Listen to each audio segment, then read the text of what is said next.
আসসালামু আলাইকুম ওয়া রাহমাতুল্লাহি ওয়া বারাকাতুহু। সম্মানিত ভিউয়ার্স, সবাইকে জানাই এই প্রাণবন্ধ বিকেলের শুভেচ্ছা ও প্রাণ ঢালা ভালোবাসা।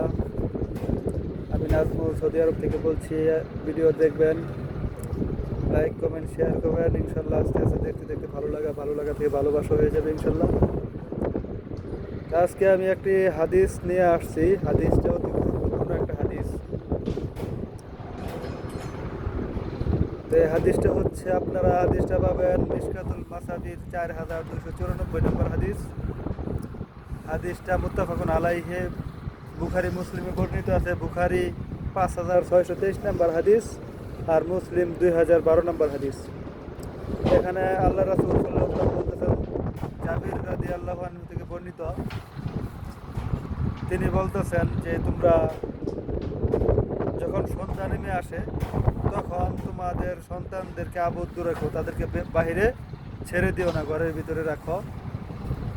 সন্ধ্যা পেরিয়ে রাতের কিছু অংশ চলে গেলে তারপরে তোমরা তাদেরকে বাইরে নিয়ে আসো, কোনো সমস্যা নেই। কারণ সেই সময় শয়তান বিভিন্ন জায়গায় ছড়িয়ে ছিটে পড়ে। তাই তোমরা সেই সময় কি করো, তোমাদের সন্তানদেরকে আবদ্ধ রাখো। আর 2 নাম্বার হচ্ছে, তোমরা তোমাদের বস্তাগুলো যে আছে সেগুলোর মুখ বন্ধ করে রাখো। 3 নাম্বার হচ্ছে বিসমিল্লাহ বলে বন্ধ করে রাখো। 3 নাম্বার হচ্ছে ঘরের দরজা বন্ধ করার সময় বিসমিল্লাহ বলে ঘরের দরজা বন্ধ করবা, তাহলে সেখানে শয়তান প্রবেশ করতে পারবে না।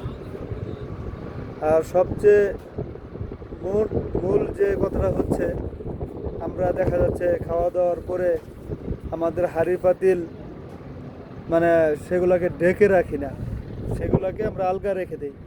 এটা একটা ভয়ঙ্কর একটা বিপর্যয় আমাদের জন্য। আমরা যদি দেখা যাচ্ছে সেই পাত্রটা খোলা রাখি, সেই পাত্র খোলা রাখার কারণে আমাদের বিভিন্ন রোগ বেরোগ হতে পারে। যেমন সেই পাত্রের উপরে বিভিন্ন পোকামাকড়, বিষধর পোকামাকড় সেটার উপরে চারণ করতে পারে। বা বছরে একটা সময় দেখা যাচ্ছে আল্লাহর গজব নাজিল হয়। তো সেই গজব নাজিলের সময় যদি আপনার পানির পাত্র বা আপনার খাদ্যের পাত্রগুলো যদি ঢাকখান খোলা থাকে, তাহলে আল্লাহর গজব যদি সেখানে আসে, তাহলে সেই গজব থেকে আমাদের উপরে বিভিন্ন রোগ বেরোগ আমাদের উপরে সৃষ্টি হয়। তাই আল্লাহ আমাদেরকে সেই গজব থেকে রক্ষা করুন, আমিন।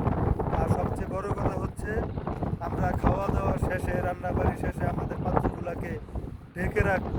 কমসে কম ঢাকার যদি কোনো বস্তু না থাকে যাদের কাছে, গাছের পাতা দিয়ে হলেও আপনারা আপনাদের বর্তনগুলোকে ঢেকে রাখবেন। কারণ তাতে করে বিষধর যে পোকামাকড়গুলো আছে আপনাদের বর্তনে যেতে পারবে না, 1 নম্বর। আর 2 নম্বর হচ্ছে, আল্লাহর গজবের সময় এই আপনাদের সেই খাদ্যের পাত্রের ভিতরে আল্লাহর গজব করবে না। আমাদেরকে আল্লাহ বুঝার তৌফিক দান করুন। আর সবচেয়ে বড় কথা হচ্ছে, এই সমস্ত যে বিষয়গুলো আগে রাসূল সাল্লাল্লাহু আলাইহি ওয়াসাল্লাম বলে গেছেন, এই সমস্ত বিষয়গুলো এখন রাসূল সাল্লাল্লাহু আলাইহি ওয়াসাল্লামের হাদিসগুলো বিশ্লেষণ করে বিভিন্ন বিজ্ঞানিকরা, ইহুদি খ্রিস্টানরা, তারা এটা বিশ্লেষণ করে তারা দেখা যাচ্ছে আর সত্যতা এখন আস্তে আস্তে পাচ্ছে। আর রাত্রে শোবার সময় আমরা অনেকে আলো জ্বালিয়ে শুয়ে থাকি। আলো জ্বালিয়ে শুয়ে থাকার জন্য রাসূল সাল্লাল্লাহু আলাইহি ওয়াসাল্লাম কঠোরভাবে নিষেধ করছে, তোমরা রাতে শোয়ার সময় আলো বন্ধ করে রাখবে। আর সেই সময় একটা কারণ হচ্ছে, সেই সময় যে ইঁদুর ছিল, ইঁদুররা আগুন এদিক সেদিক নিয়ে ঘরের ভিতরে আগুন লাগাই দেওয়ার একটা ভয় ছিল। আর আরেকটা সায়েন্টিফিক কারণ হচ্ছে, যে বিভিন্ন বৈজ্ঞানিকরা এই হাদিসটা রিসার্চ করে পাইছে, আলো জ্বালিয়ে যদি কেউ ঘুমায়, তার অনেক সময় ব্রেন ক্যান্সার হওয়ার চান্সেস থাকে, অনেক বেশি পার্সেন্ট, 60-70% তার ব্রেন ক্যান্সার হওয়ার চান্স থাকে। কারণ হচ্ছে আমরা ঘুমানোর পরে আমাদের ব্রেন থেকে একটা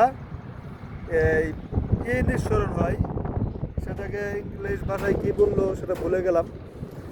আমাদের একটা ব্রেন থেকে একটা নিঃসরণ হয়, সেটা অন্ধকারে আলো থাকা অবস্থায় তারা বাইরে আসে। কাজেই আমরা রাতের বেলায় যখন শুব, অবশ্যই আমাদের ঘরে আলো নিভিয়ে শুব। রাসূল সাল্লাল্লাহু আলাইহি ওয়াসাল্লাম যে হাদিসগুলো বলে গেছেন, হাদিসগুলোর সত্যতা আজ থেকে 1400 বছর আগে বলে গেছেন, সেই সময় কোনো অত্যাধুনিক যন্ত্র ছিল না, মাইক্রোস্কোপ ছিল না, কিন্তু সেগুলোকে এখন বিজ্ঞানিকরা বিভিন্ন ধরনের রিসার্চ করে তারা এগুলার সত্যতা খুঁজে পাচ্ছে। অনেক ইহুদি খ্রিস্টান এটা খুঁজে পেয়ে ইসলামের দাবি তো হচ্ছে আলহামদুলিল্লাহ। তা আমরা মুসলমান, আমাদেরকে রাসূলের হাদিস মেনে চলতে হবে। তা আমরা সকলেই যাতে রাসূলের হাদিস, আল্লাহর কোরআন মেনে চলতে পারি, আল্লাহ আমাদেরকে সেই তৌফিক করুক।